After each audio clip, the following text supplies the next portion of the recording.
Welcome to Pol Qatar, one of the most luxurious artificial island in the world. In this video, I will take you a tour of this beautiful destination, show you the best place to visit and share interesting fact you might interested to know. Hello and namaste, welcome back to another episode. Please don't forget to subscribe my YouTube channel for more update.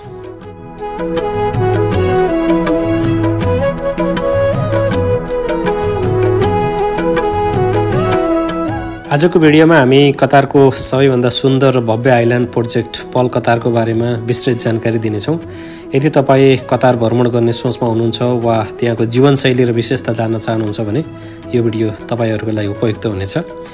पल Qatar एउटा कृत्रिम island हो जुन कतारको राजधानी दोहाको पश्चिमतर्फ अवस्थित छ। यो 400 हेक्टर क्षेत्रफलमा फैलिएको छ र यसलाई कतारको रिभिएरा अफ द मिडल इस्ट पनि भन्ने गरिन्छ।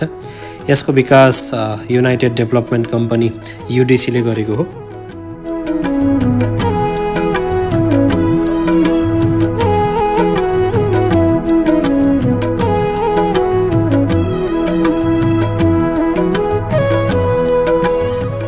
पल कतारको विशेषताहरू लग्जरी जीवनशैली, यहाँ 5 स्टार होटलहरू, भव्य अपार्टमेन्ट र निजी विल्लाहरू रहेका छन्। शानदार मरिना, पल कतारमा विश्वस्तरीय याट मरिना छ जहाँ सयौं लग्जरी याटहरू पार्क गरिएका हुन्छन्। उत्तम शपिङ सेन्टरको अनुभव लिन सक्नुहुन्छ, जस्तै मरिना सेन्ट्रल, पोर्टो अरेबिया जस्ता ठाउँहरू छन् जहाँ विश्व प्रख्यात ब्रान्ड स्टोरहरू रहेका छन्। स्वादिष्ट खानाहरूको कुरा गर्नुपर्दा यहाँ इटालियन, फ्रेन्च, अरबिक, एसियन र अन्य विभिन्न स्वादका उच्च स्तरीय रेस्टुरेन्टहरू पाइन्छ। प्राकृतिक सौन्दर्यता र सफा वातावरण, सुन्दर समुद्री दृश्य, हरियाली र आधुनिक संरचनाले पल कतारलाई अद्वितीय बनाएको छ।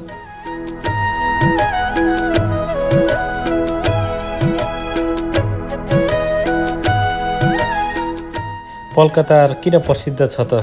किनभने यो विदेशी नागरिकहरूलाई घर किन्ने अनुमति दिने कतारको पहिलो क्षेत्र हो यो जुन पल कतार। यहाँ लग्जरी कारहरू, उत्कृष्ट जीवनशैली र उच्च स्तरीय सुरक्षा प्रणाली पाइन्छ। कतारमा बस्ने धेरै धनी र प्रख्यात व्यक्तिहरू, व्यापारीहरू र विदेशी लगानीकर्ताहरूको रोजाइमा पनि पर्ने गर्छ पल कतार।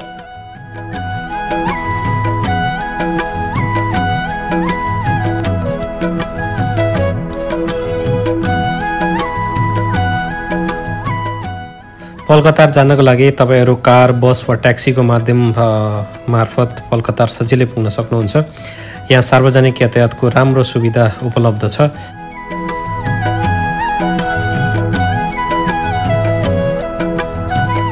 आजको घुमघाम चाहिँ अब पल कतारतिर छ। रमाइलो छ एकदम। तपाईँ पनि घुम्न आउन सक्नुहुन्छ पल कतार, जुन लुसेलको नजिकै छ। रमाइलो, शान्त र सफा एरिया छ।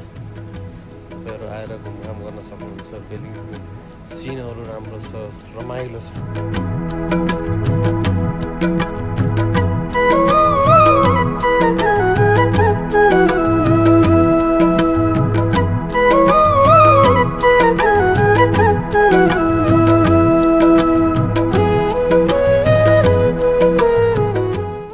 कतारमा हुनुहुन्छ भने पल कतार चाहिँ घुम्नै पर्ने ठाउँमा पर्छ है। यो चाहिँ रमणीय ठाउँ छ, त्यति क्राउड पनि छैन, शान्त, सफा,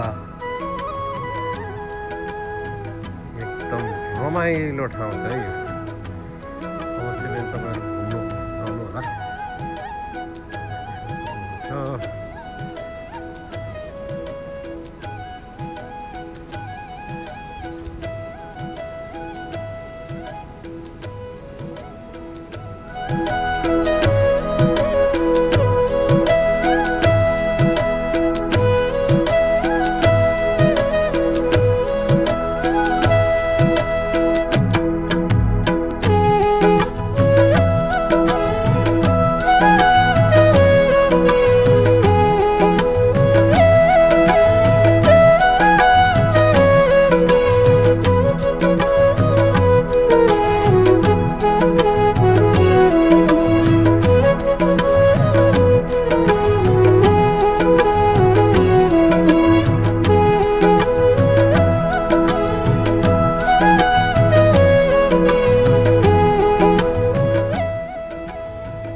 यतापट्टि चाहिँ दोहा सिटी देख्न सक्नुहुन्छ।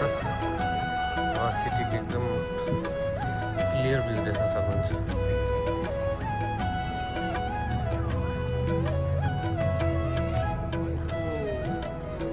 रेस्टुरेन्टहरू पनि छ यहाँनिर। घुम्न आउनु पर्ने ठाउँ मध्येमा पर्छ यो चाहिँ। मलाई चाहिँ एकदम शान्त लाग्यो, रमाइलो लागिरहेछ।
यति बेला हामी कतारको सब जिरो आइस लन्च, कतारको पहिलो आइस लन्च हो जहाँ कोठाभरि बरफले भरिएका मूर्तिहरू, टेबल कुर्सी र भित्ताहरू छन्। यहाँको तापक्रम -9 डिग्री सेल्सियससम्म झर्छ। यो ठाउँ पर्यटक र स्थानीयहरू बीच निकै लोकप्रिय छ। यहाँ हरेक चिजहरू बरफहरूले बनेका छन्। बरफका कलात्मक मूर्तिहरू, चिसो बेन्च र रोशनीले सजाएको वातावरण छ। कतारको गर्मीबाट बच्नको लागि यो ठाउँ उत्तम मानिएको छ। तातो चिसो कफी, चिया र विशेष पेय पदार्थहरू उपलब्ध छन्। फोटोसुटको लागि पनि अनौठो र उत्कृष्ट गन्तव्य रहेको छ। यहाँको अनौठो वातावरणले सामाजिक सञ्जालका लागि आकर्षक फोटो खिच्न पनि सकिन्छ। प्रवेश शुल्कको बारेमा कुरा गर्नुपर्दा अलमोस्ट 100 रियल इन्ट्री चार्ज हुन्छ तपाईहरूको लागि। समयअनुसार यो परिवर्तन पनि हुनसक्छ।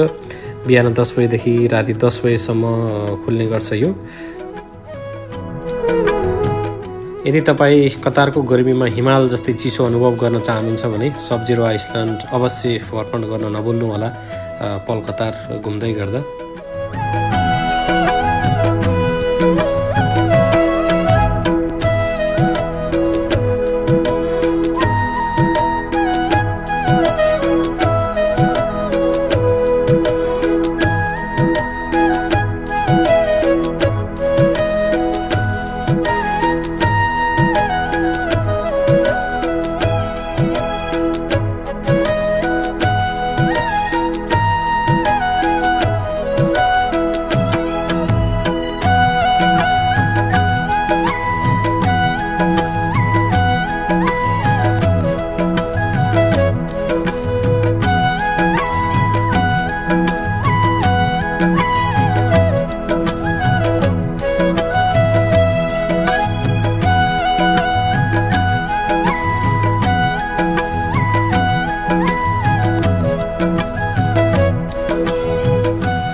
हामीले आज पल कतारको सुन्दरता, लग्जरी जीवनशैली र आकर्षक स्थानहरूको भ्रमण गऱ्यौँ। यो ठाउँ वास्तवमै कतारको सबैभन्दा विशेष गन्तव्यहरूमध्ये एक हो, जो आधुनिकता, सौन्दर्य र आरामको संयोजन पाइन्छ। यदि तपाईँ कतारमा हुनुहुन्छ भने पल कतारमा एकपटक अवश्य घुम्नुहोला र यहाँको अनौठो अनुभवको मजा लिनुहोला। तपाईलाई यो ठाउँ कस्तो लाग्यो कमेन्ट बक्समा आफ्नो विचारहरू राख्न नभुल्नुहोला। यदि तपाईलाई यो भिडियो मन पर्यो भने लाइक, शेयर र सब्स्क्राइब गरेर मसँग जोडिनु होला। अर्को भिडियोमा छिटै भेट्ने बाचा गर्दै आजलाई भने म पनि बिदा चाहन्छु। नमस्ते, शुभरात्रि।